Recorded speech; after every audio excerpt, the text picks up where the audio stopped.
Okay, we're ready to go. Welcome to Pequot Library's Digital Meet the Author.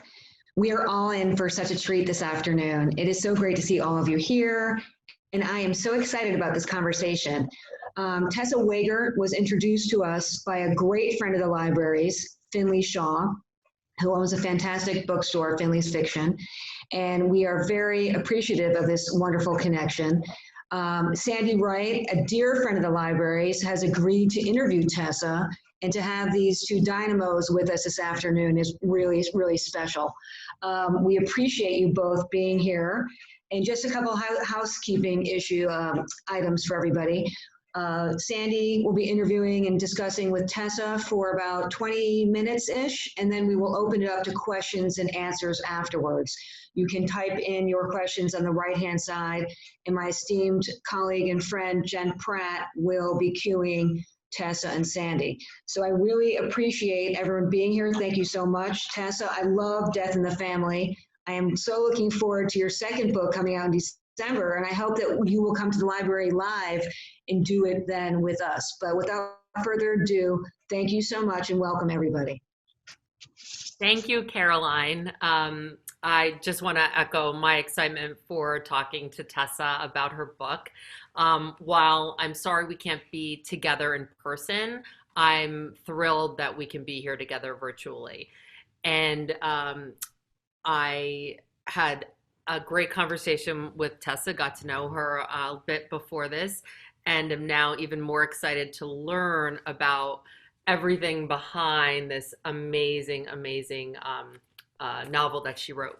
So it is her first published novel, not her first novel, but her debut novel, Death in the Family. And before we begin, I would love to learn a little bit more, have Tessa share with everyone here a little bit more about her background, which landed her in our neighbor city of a town of Darien by way of Chicago, but began in Canada. So Tessa, could you give us a little bit about your background before we dive into the novel?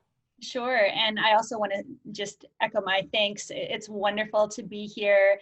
I think I was saying earlier, it's a time when I think a lot of people are really starved for social connections. So even though we can't do this in person, it's so nice to see so many happy faces, and I'm so grateful to everyone for having joined us today.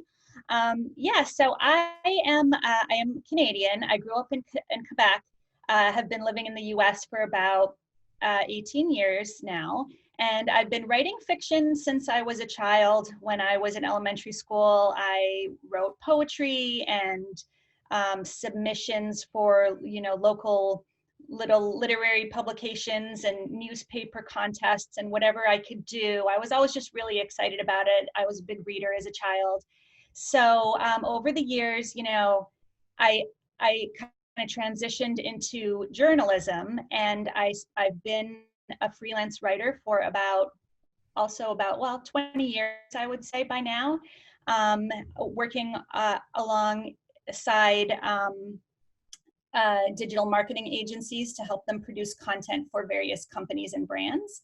So, really fun work in a lot of ways and challenging work, but not all that creative, or at least not as creative as I was looking for it to be or hoping that it would be.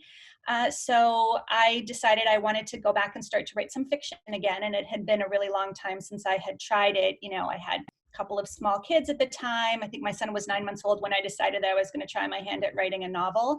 So I ended up spending a lot of time just working on coming up with a plan and an idea for it, just while I was pushing the stroller back and forth to the preschool, and any spare minute that I had, trying to sit down and bang out a few words. Did a lot of writing in the morning, very early, did a lot of writing late at night. And so I got to the point where I had a manuscript, and I went into the whole process of trying to find an agent, which is the next step if you want to get traditionally published, or if that's your goal. And so it took me a couple of years to find my agent. I ultimately met her at a writers' conference in Chicago after having basically cold called and cold emailed probably 100 agents, and being told again and again that agents, these top agents get, 150 queries a day. So it's kind of like one of these situations where you can hope to be plucked from the slush pile, or you can just keep at it and hope that eventually you're going to break through somehow. And that's what I managed to do at this writers conference. And there was a kind of a pitch war situation, almost like a speed dating format, where I was able to sit down with a few well-known agents, and I gave them my elevator pitch. I had maybe 3 minutes or 4 minutes with each of them. And by the time that was done, there were 3 who requested the first 50 pages of the manuscript. And from there, one of them made an offer a few months later, and I signed with her. I felt like she was a great fit for me, and she's the agent that I've been with ever since.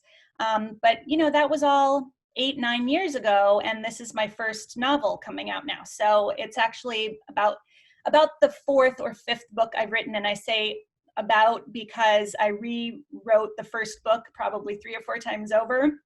So it's a little difficult to figure out how to, how to count that as a separate novel, or whether or not I should. So a couple of years ago, I decided I wasn't getting anywhere with the kind of grittier thrillers that I was writing that were in the vein of Michael Crichton. So let me try my hand at a mystery. And I was at this point where I was reading a lot of Agatha Christie, reread And Then There Were None, which is one of my favorite Agatha Christie novels that also takes place on a private island and also involves a large cast of characters and suspects. And it was around the time that my children were getting into the board game Clue, which I really loved as a child. So it all kind of synthesized and came together. And I thought to myself, I spend all this time in the Thousand Islands in upstate New York. I've always thought that that would be a wonderful place to set a murder mystery. And I've always wondered, too, what would happen if there was a crime on a small, privately owned island like that. Who would respond? Would it be the Coast Guard? Would it be the New York State Police? How would they investigate a crime like that? What if there was a storm and they couldn't reach the suspects, and maybe a couple of detectives got out there and now we're trapped with potentially a killer, in this tight space? So that's how it came to be. And I was lucky enough that my timing was right this time around. It's a genre that is popular right now. A lot of authors are writing locked room mysteries, which is what I would say this is. And a lot of authors, I think other authors and also readers, are responding to the increased interest in Agatha Christie. There are a couple of Agatha Christie books that have been made into movies recently. I think Death on the Nile is still slated to release this summer. And then there was Murder on the Orient Express a couple of years ago. So it's just kind of top of mind for people right now. And there was an interest. And lucky for me, I connected through my agent with Berkeley, which is part of Penguin Random House, and they made an offer. And it's just kind of surreal at this point to think that after 10, 11 years of working at this, I now have 2 books coming out in the same year, the first and second in the series, which honestly, if you had told me that 10 years ago, I would never have believed it. It's been a very interesting, exciting journey for sure. That's fantastic. I like it's amazing how it really did. It took a decade, but here you are. And I think the, silver lining, or I would say, your message to everyone is that, don't give up, keep pushing forward, and, keep at it, as we discussed. Yeah.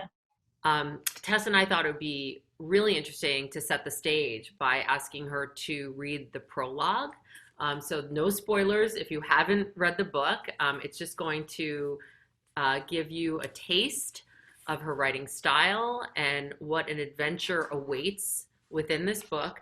I was reading through, she's got wonderful comments and reviews on many sites, but one that I like in particular is the description that this book is surprising, twisty, riveting, dark, mind-bending, and a whodunit gift to myself. So this is what someone wrote, and said it was just this gift that they picked up and read, and they loved it. So Tessa, I've got my page 1 right open, and I can't wait to hear your voice lift these words off the page. Oh, thanks. Okay, yeah, I would love to read the prologue.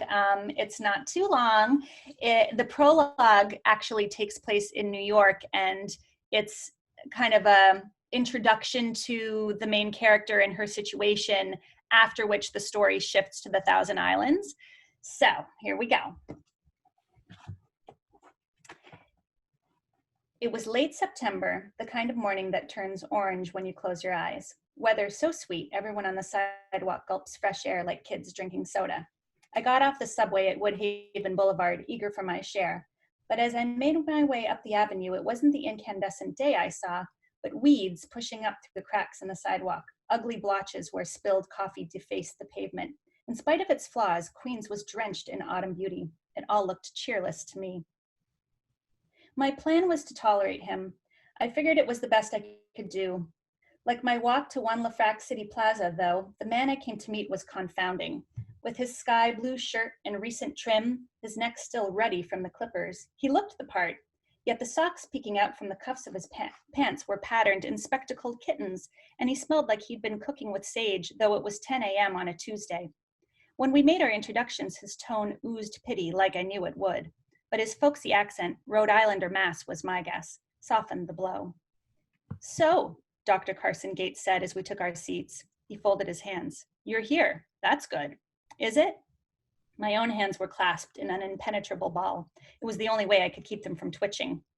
I bet there are a dozen places you'd rather be. The DMV, a dentist's office, needle hovering above your gums. He shivered, not just for effect. But you came. So yeah, it's a good start. It's a requirement, I thought, indignant. But I didn't hate this guy with the clear eyes and the wacky socks. For what it was worth, the delicate fern on his desk appeared to be thriving. Go through the motions, I told myself. Give him what he wants and you can go home. At the same time, I felt like my head was filled with bees. Talking was easy, except when it wasn't. You don't think I can help, said Carson. No, it's okay, I get that a lot. I want you to know something, though. He leaned in, steadying me. I won't give up on you, Shayna. You can do this. Start at the beginning. Just take it slow. The beginning. Where was that exactly? Nowhere I wanted to take a stranger, even if he did smell nice. But maybe I could go back part way, just far enough to make him happy, back to a limestone building on East 5th Street, and a day that grabbed me by the throat and still hasn't let go. I was shoulder deep in a fatal hit and run when my NCO supervisor called me into his office and told me to brace myself. Change of plans, he said. This has you written all over it, Shayna. I figured he was talking about my investigative method. Upending people like stones in a garden to find what's lurking underneath is kind of my thing, but that wasn't it. They needed me and me alone in a way I could never have imagined. The guys from the 7th Precinct were investigating a series of murders below Houston. Another body had turned up, this time in the East Village, my domain. They knew some things about their suspect already, and it was their latest intel that made the sergeant yank me from my desk and send me down to Pitt Street, where the case was laid out like a map on the table. In the span of 4 months, 3 murders, all women. Becca Wolkowitz, Lainey Miner, Jess Lowenthal. There was no evidence of abusive relationships, no history of drugs or run-ins with bad crowds to explain why they'd been plucked from the street and turned into statistics. The only common thread was all 3 women used the same dating app, and all had dated a man named Blake Bram. Bram's profile picture, I explained to Carson Gates, showed a Caucasian male in his mid-30s with dark hair and blue eyes. Hair dye, colored contact lenses, and photo filters were a given. It's witness-based composite sketches, not manipulated photos, that tend to get us our guy. Still, something about the picture tugged at my gut. His face evoked a memory, dog-eared and soft from use, but long ago misplaced. I'd seen Bram before, but couldn't say where. The guy's bio claimed he liked airport novels and Bill Murray movies. More lies. Historical data from the app's administrators told us he updated his profile often, no doubt trying various combinations to see what stuck. There was one constant among the write-ups, a line of text present every time. Blake Bram was from a town called Swanton, Vermont. Swanton sounds pretty as a picture, right? I said as Carson listened with parted lips. Back in the 60s, the Queen of England gifted Swanton with a pair of royal swans, and swans still swim in the town's village green park. To the west, you'll find Lake Champlain. To the north, Canada. The 2010 census put the population of Swanton at 6,427. I know this because Swanton is where I grew up. There it was. It took an embarrassingly long time for me to go on. When I heard the killer claimed to be from my hometown, I understood why the sergeant asked me to drop everything for this case. There was a 2 weeks time span between the disappearances and no reason to think Bram's spree was done. We were roughly the same age, he and I, and 6,000 people wasn't a lot. Carson waited, cupping the back of his baby-smooth neck with both hands. They were hoping I could ID the guy, I went on. Surely you know him, they said. What I didn't tell Carson or anyone else is that they were right. That's great. Thank you. You're welcome. You're welcome. So when you turn, or when you look at the next page, for one, we are thrust 13 months later. Yes. And can you, for those of us who have read the novel, we know that it is this amazingly descriptive environment of Thousand Islands, upstate New York. And you have a connection there. Could you tell us a little bit about that and the inspiration for using that as the backdrop of the novel? Sure, yeah. So my parents-in-law have owned a place up in the Thousand Islands for about 25 years. And even though that area is not that far from where I grew up in Quebec, and about half of the islands are actually in Ontario, Canada, and the other half are in upstate New York, the St. Lawrence River is split by the international border. I had never been there before until I met my boyfriend, who would become my husband. And my very first experience of meeting his whole entire family was on one of these small private islands in the Thousand Islands.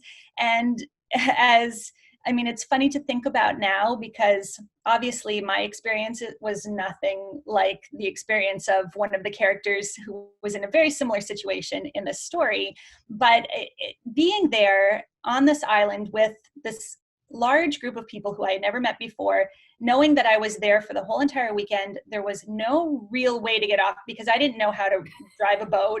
And the only way to get on and off is on, this little motorboat. I was stuck there. And even then, this was 19 years ago or so, I thought to myself, I guess this just is the way that mystery writers think, or the way that authors tend to think. But I thought to myself, well, what would happen if, there was some kind of emergency? What would I do? Or what if I really didn't get along with this family? Or what if there was a crime on this island, or one of these islands around here? What would happen? Who would take over? Would it, which of the local law enforcement agencies would deal with it? How would they go about doing that?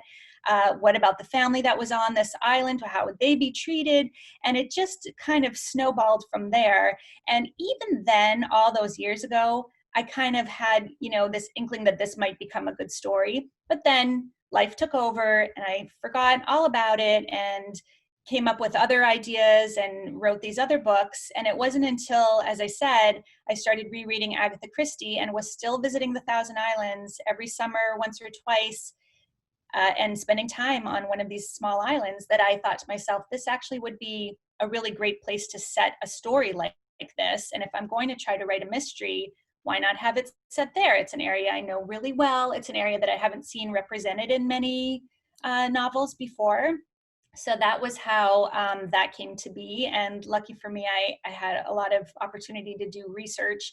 And one of the things, so the area I knew very well, obviously from having spent so much time there, but what I didn't know, and what kind of sparked the idea to begin with, and was so important to getting this story right, was how the New York State Police would deal with this, or how the Coast Guard would be involved. So that was the research that was trickier to manage for me.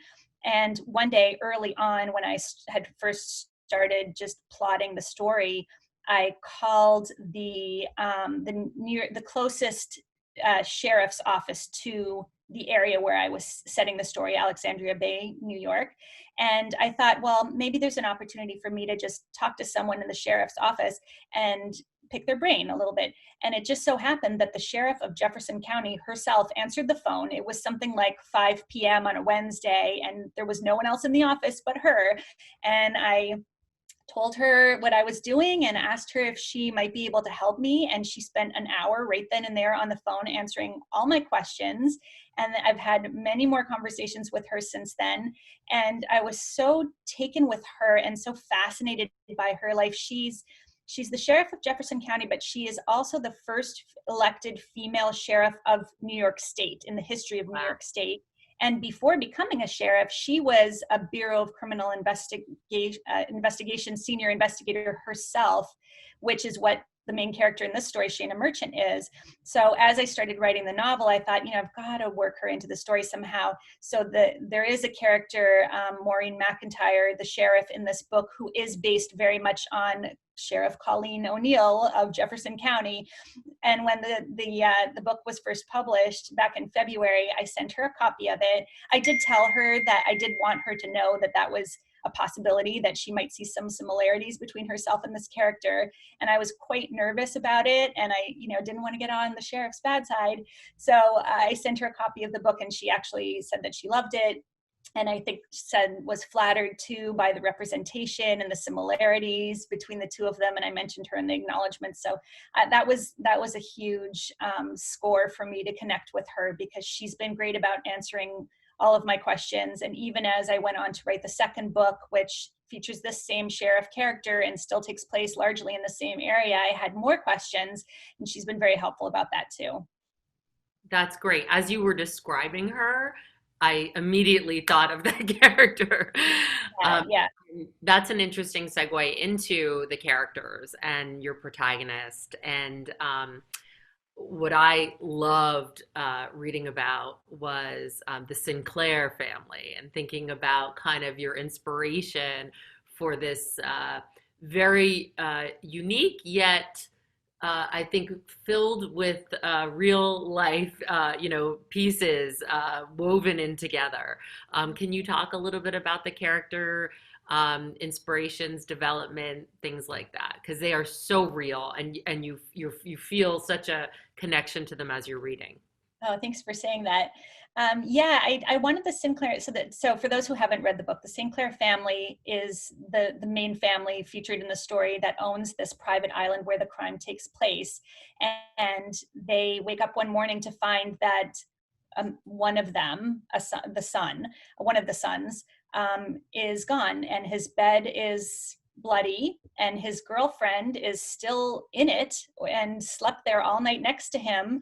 But somehow in the night he disappeared, and because of the amount of blood, they fear that it might be that a crime has taken place, that it could be a murder.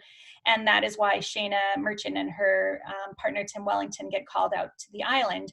So there's this house full of family members and extended family, and I just wanted them to be as nebulous and untrustworthy as possible, because I knew that I wanted every one of them to be a suspect in some way.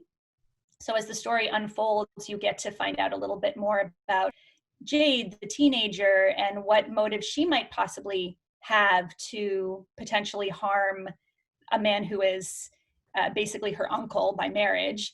And then you learn a little bit more about the missing man's brother, and the missing man's sister, and the missing man's sister's husband. And they're all there trapped in this house. And they all are quite entitled, quite wealthy, have other homes in New York. This is just their summer home.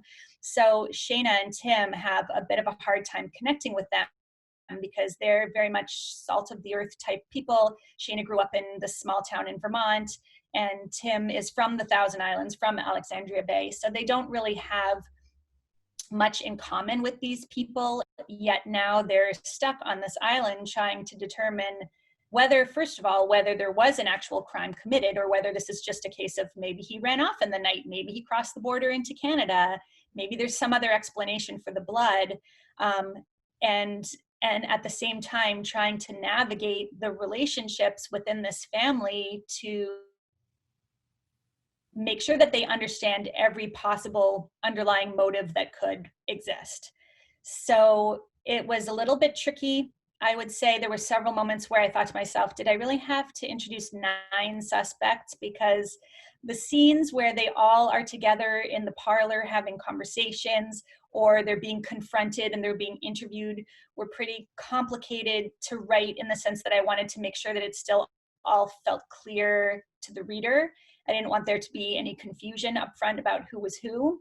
So as I was developing the characters, I just made a point of making sure that they all, little things like they all looked really different, that their names all started with different letters.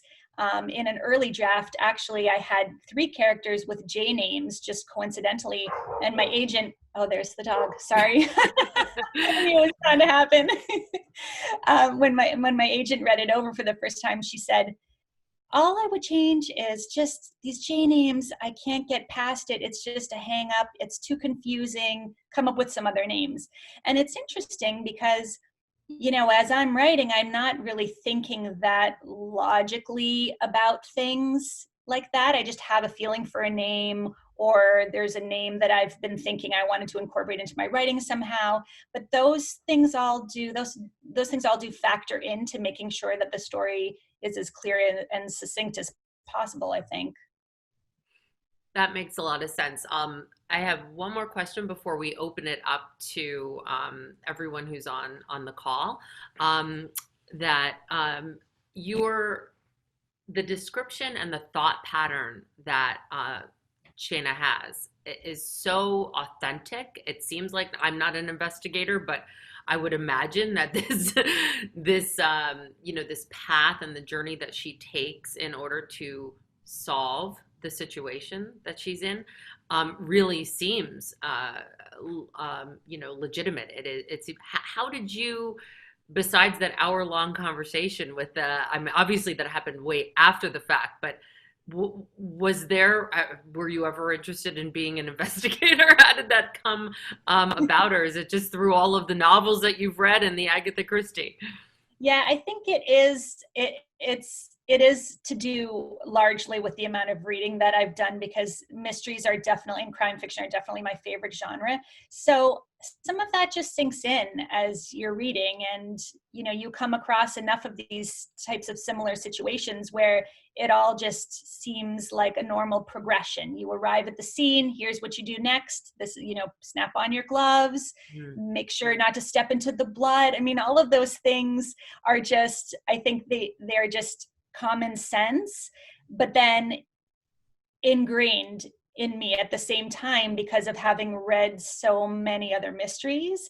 And I watch a lot of mystery programs too, that I think help just to be able to set the scene in my mind and understand what the process would be like. But again, I mean, and this is where Sheriff O'Neill really came in handy. This is not anything that I really understand. I don't have a background in criminal investigation or anything like that. And then there was the added complexity of having everything take place on an island. So I did want it to be as accurate as possible. And so the questions that I asked, the research that I did was a lot around who would be the first responder, and once someone was on scene, who would come next, and what if there was a storm and they couldn't get there? How would things progress from there? So I did spend probably way more time than I needed to researching, just because I wanted to make sure that it was authentic. Because as a reader, I appreciate that. I'm like you. I think I like to know the backstory. I like to know, that it's authentic and that I'm actually getting a kind of a real experience from it, because it's just an interesting line of work, and I've definitely always been interested in it. So it was fun to put myself in a way in Shayna's shoes and try to deal with this very challenging situation while she was coming off of this abduction and still very traumatized and still struggling with PTSD, and now potentially trapped on an island with a killer, and having to, control her own emotions and keep her own fears in check while still doing a good job. And her relationship with her partner, and it's a new partnership because she's new to the job, plays, I think, a lot into that too, as she tries to become comfortable with him, but doesn't really totally know and understand his methods yet. And they both, of course, want the same thing. They both want to figure out who has committed this crime, but they have different techniques. And she, because she's still struggling with this traumatic experience that she had in New York with this person that she believes she knows from somewhere else in her life, possibly from her past, that it influences her ability to do her job and do her job well. And so there are moments where she has these setbacks and she calls the sheriff, who she's become good friends with, for help and support. And then there are moments too where she thinks to herself, do I really belong here? Should I even be here? Is this right for me to be back on the job so soon after what happened? And what if I can't fulfill my duties as an investigator because of this personal experience that I had? So all of that comes into play over the course of the book, and hopefully keeps readers turning the pages as they try to find out not only what's going to happen with the crime, but what's going to happen to her and this emotional trauma that she's facing. Great. Absolutely. So we have I lot. see a bunch of questions popping in. So many questions. Out of the corner of my eye. Me too. I'm looking at right now, and I think what do you think, Jen? The best, I can just kind of go down the list. What do you think? Yeah, you can. I think going down the list would be fine. Okay. So, Tessa, you shared that you just got back. Was it yesterday?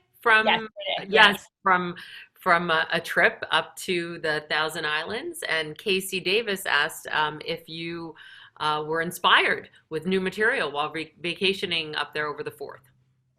I was inspired in the sense that I'm always thinking about what's going to happen next in the series down the line. And I don't know at this point how many more books there will be in the series, but this Shayna Merchant story is far from being finished. Mm-hmm. So I did jot down a lot of notes and took stock of certain situations and certain places that I thought might feature well in a future book. But at the same time, I'm working on a completely different book right now that is a standalone that takes place in Chicago. So it was a bit in the winter. So it was a bit tricky to toggle between those two ideas. But yes, to answer the question, I always get inspired when I go there. It's honestly such a special place. And it's shocking to me that I lived so much of my life without having seen it when it was actually not that far away from where I grew up. And I can't imagine a scenario where I wouldn't keep traveling there and wouldn't keep being inspired. Thanks. Great. So Clara asked, what was the creative process in developing the plot, and how did you ensure that all of those loose ends, which were, so detailed and, just kept people, or at least me, thinking, were tied up at the end? Yeah, good question. In the past, I have not written with an outline, but given that this was going to be a mystery, I thought that might be just suicide in a sense, because it's so difficult to keep track of all of these characters, even just all of their little character traits, all of their different backstories and the subplots that all, as you said, weave together to make the story and to make the ultimate final plot. So I did end up writing an outline that was about 5 pages long, but I strayed from the outline at times too. And as I was writing, if I thought that one character needed to have, experience something different in order to make that suspect be more believable, then I would tweak things. I added a few chapters here and there that I wasn't initially planning on having. There was a point where I really thought about changing the killer as well. When I first started out, I had an idea for who it would be. And before I think it was before I even finished the outline, I thought, I'm not totally sure that this is going to work. It might be too predictable. So I made a change there too. But just having that guide to help me through, because, when you stare at 80,000 words day after day and try to move around all of these pieces and parts, and every time that I would make a change, it would affect something else that I had already written, or, potentially require me to add some more red herrings somewhere if I change something to do with one of the characters. So I don't know how. I know there are many mystery writers who do this by the seat of their pants without using an outline, and all power to them, because I cannot imagine doing that. It's just, it's tricky. It's definitely tricky. So I'm going to be writing with an outline from now on. I'm envisioning in your desk, like if you're on your desk right there, I see the your background, different colored folders, kind of like with each character, because there's just so many to keep track of, and Yeah, it's so just the whole thing. Each character was so complex. You really felt how different each one was. So good. jumping to Caroline's question, which I love, and I was going to ask this too. Any potential movie rights, and if so, when you sell this, who will be playing the lead characters, and who would your favorites be? That's a fun question too.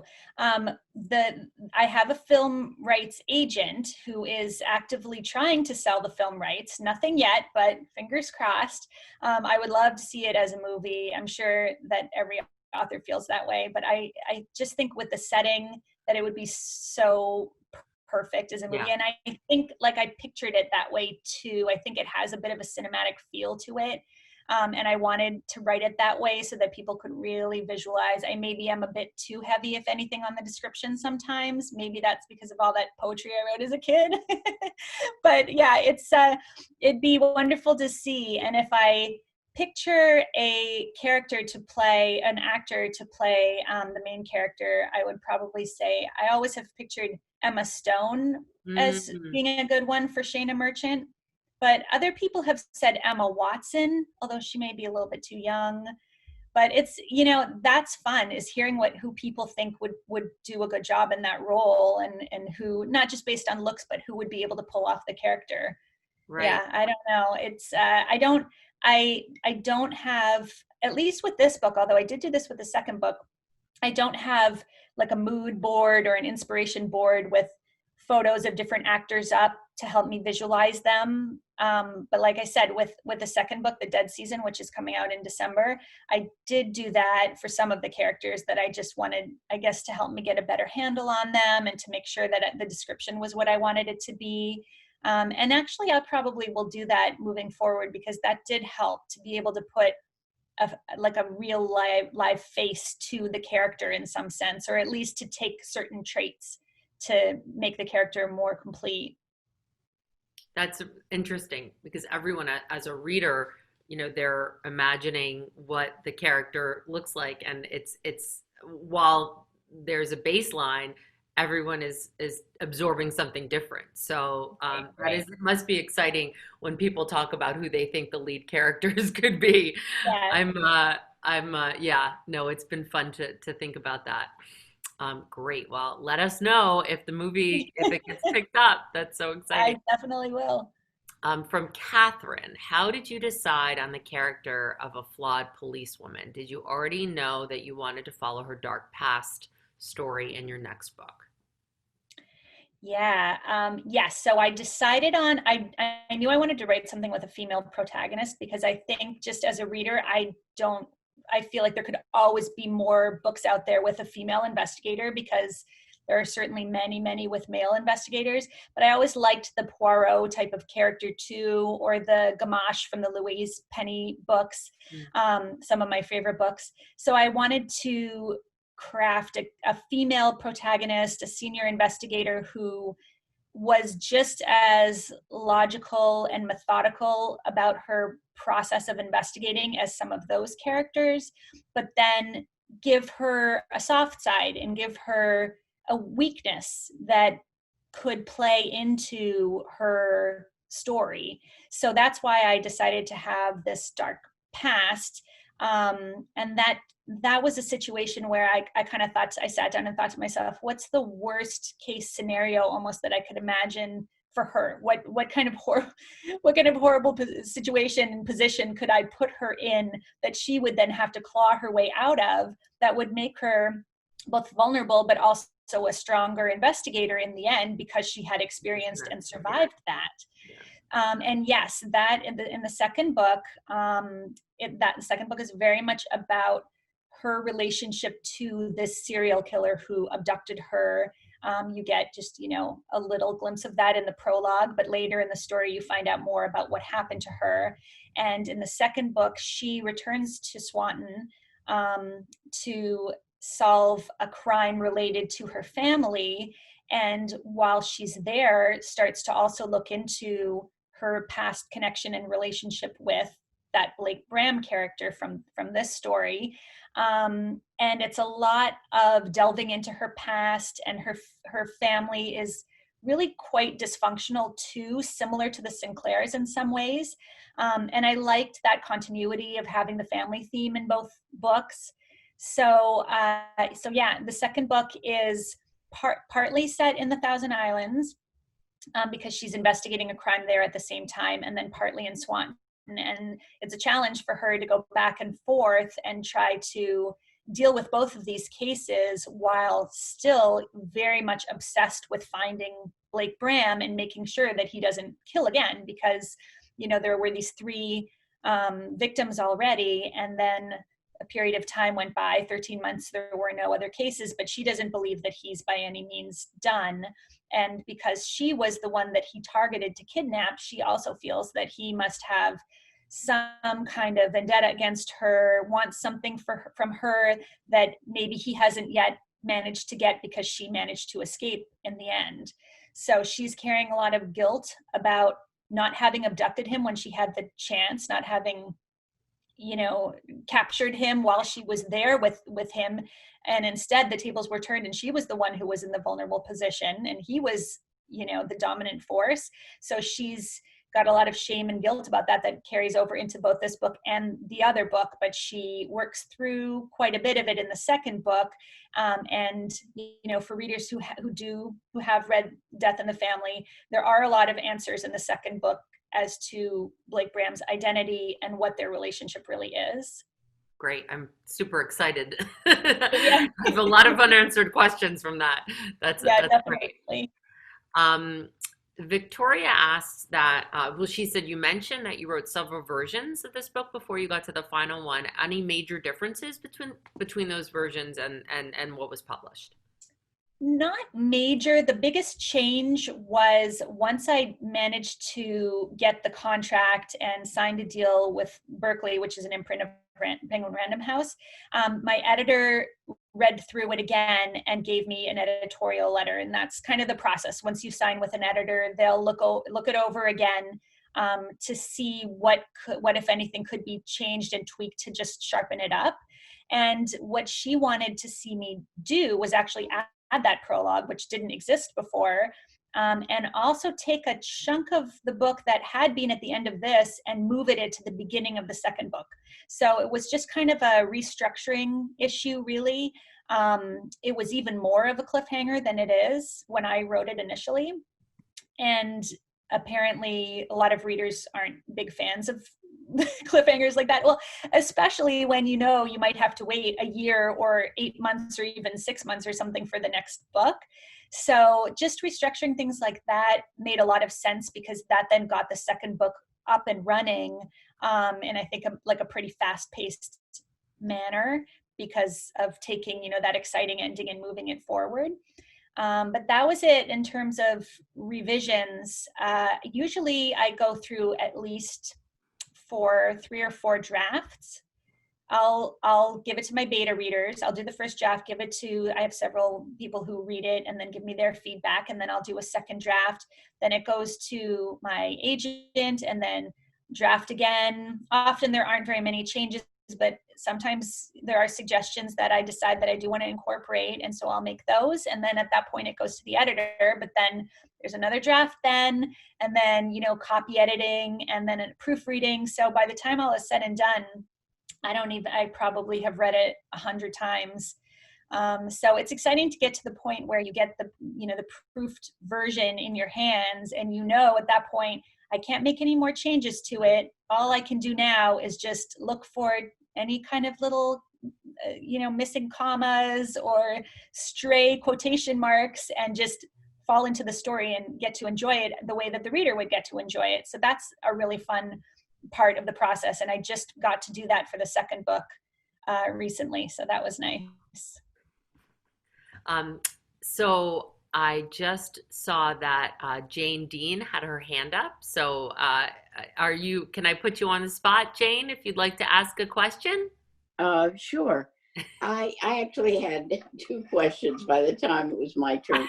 I was just sort of curious about how your in-laws felt. You don't have to go into detail, but here you are co-opting their private domain that you married into, and what did the natives think? It's a great question. Very good question. Yeah, I actually just had a conversation with my mother-in-law about this while I was there, because she had a copy of the book up on a little book stand that my husband, likes to do woodworking, actually made for everybody once the book came out.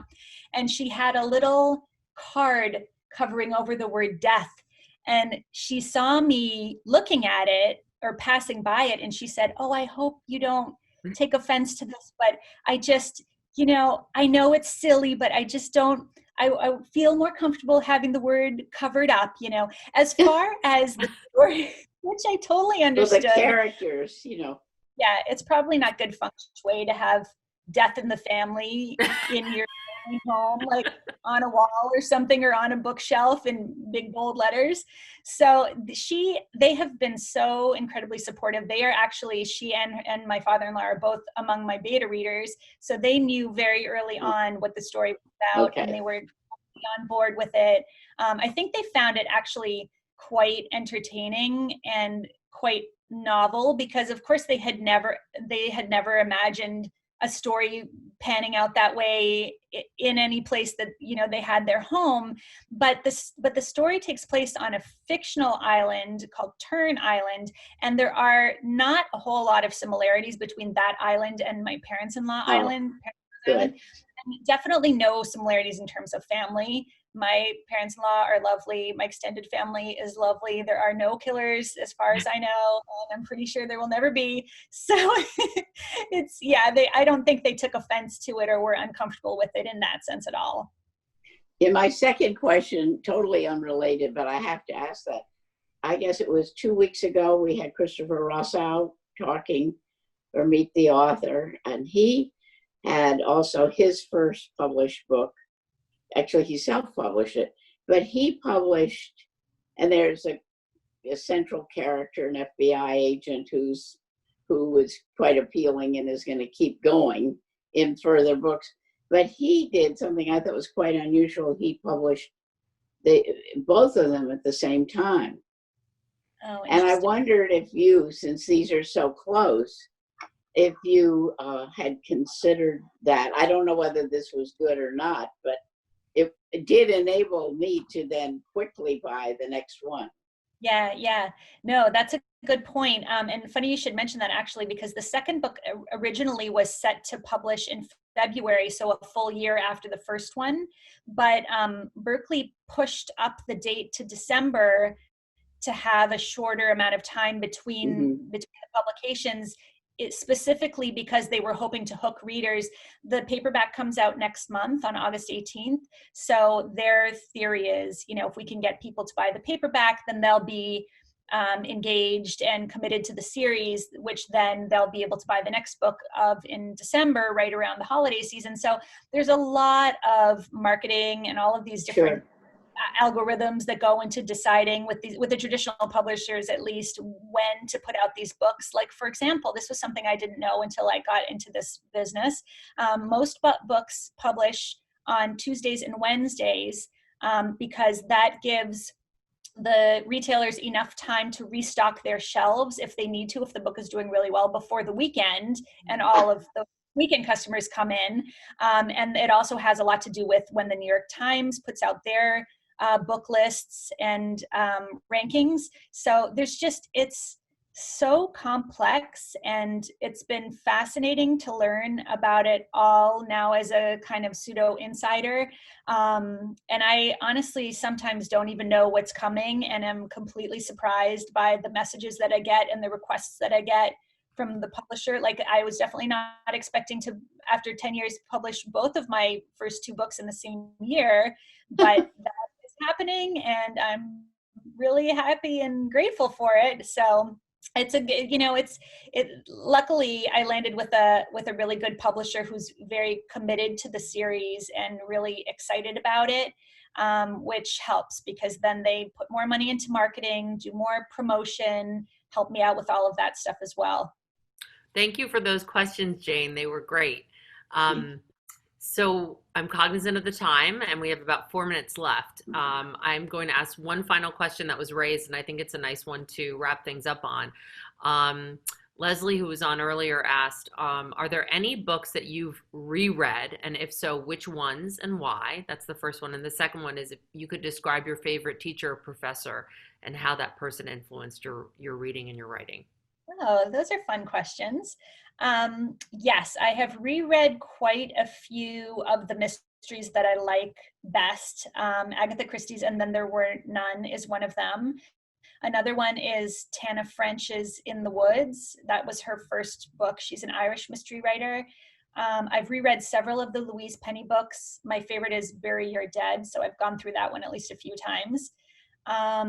Others, Ruth Ware's Turn of the Key, which came out recently, was fabulous. So I read that a couple of times too. I mean, I don't, as a rule, reread all that often because there are just so many other books that I want to get to, and my to be read pile is always a mile high.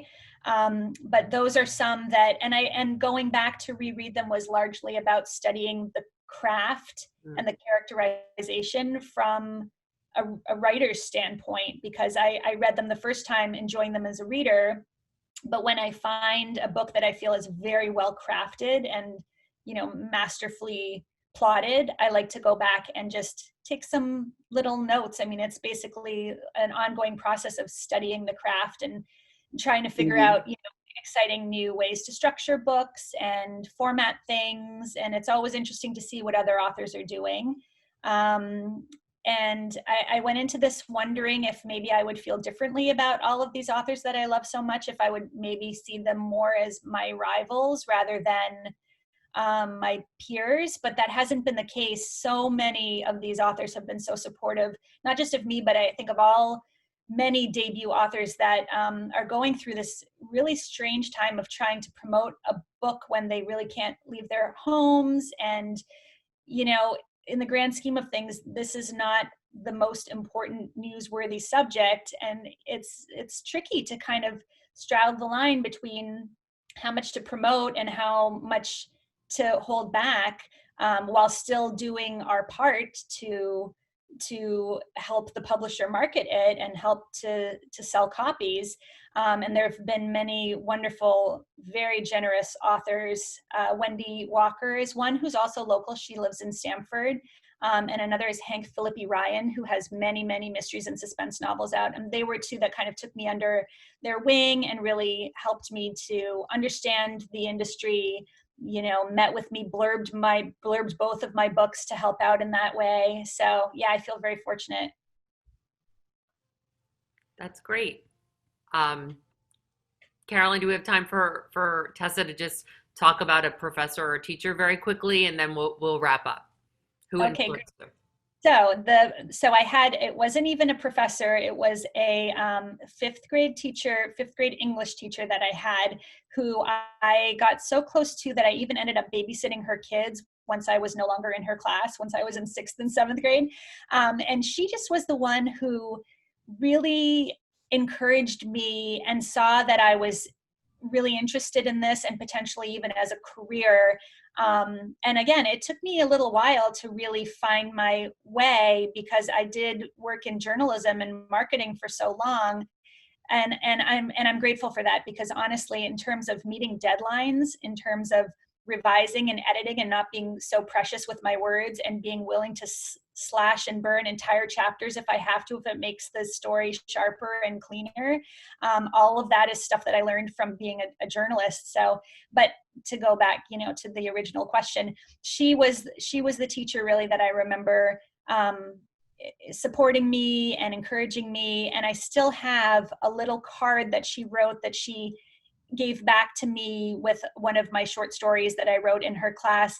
And I still have it to this day. And it says, never stop writing. This is lovely. Never stop writing, from Mrs. Slocum, was what it said.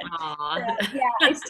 Now and then when I have days where I feel like it's just not flowing the way I want it to flow, I often will pick up that little card and think about her and remember. And, I haven't tried to get in touch with her, and I don't even know where she is at this point, because this was, 2 countries and 4 provinces and 6 states ago, or whatever it was. So, but I do want to try to reconnect with her now that I've gotten to this point, to see if she ever would be interested in reading the book, and even more to thank her for pushing me on the right track and encouraging me even now. That's amazing. Yeah. On behalf of Pequot Library and the Meet the Author Committee, Sandy, you're wonderful. I hope you'll grace us with your talent again. You were so great, a real natural. And Tessa Wegert, if you haven't read her debut novel, I assume that sales are going to score it this evening, because this conversation has been so interesting and really fun. I appreciate you, Sandy and Tessa, so very much. And on behalf of everyone, have a great afternoon, and we'll see you again soon for other virtual events. Take care, and thank you so much. Thank you, everyone. Thank you. Thank you.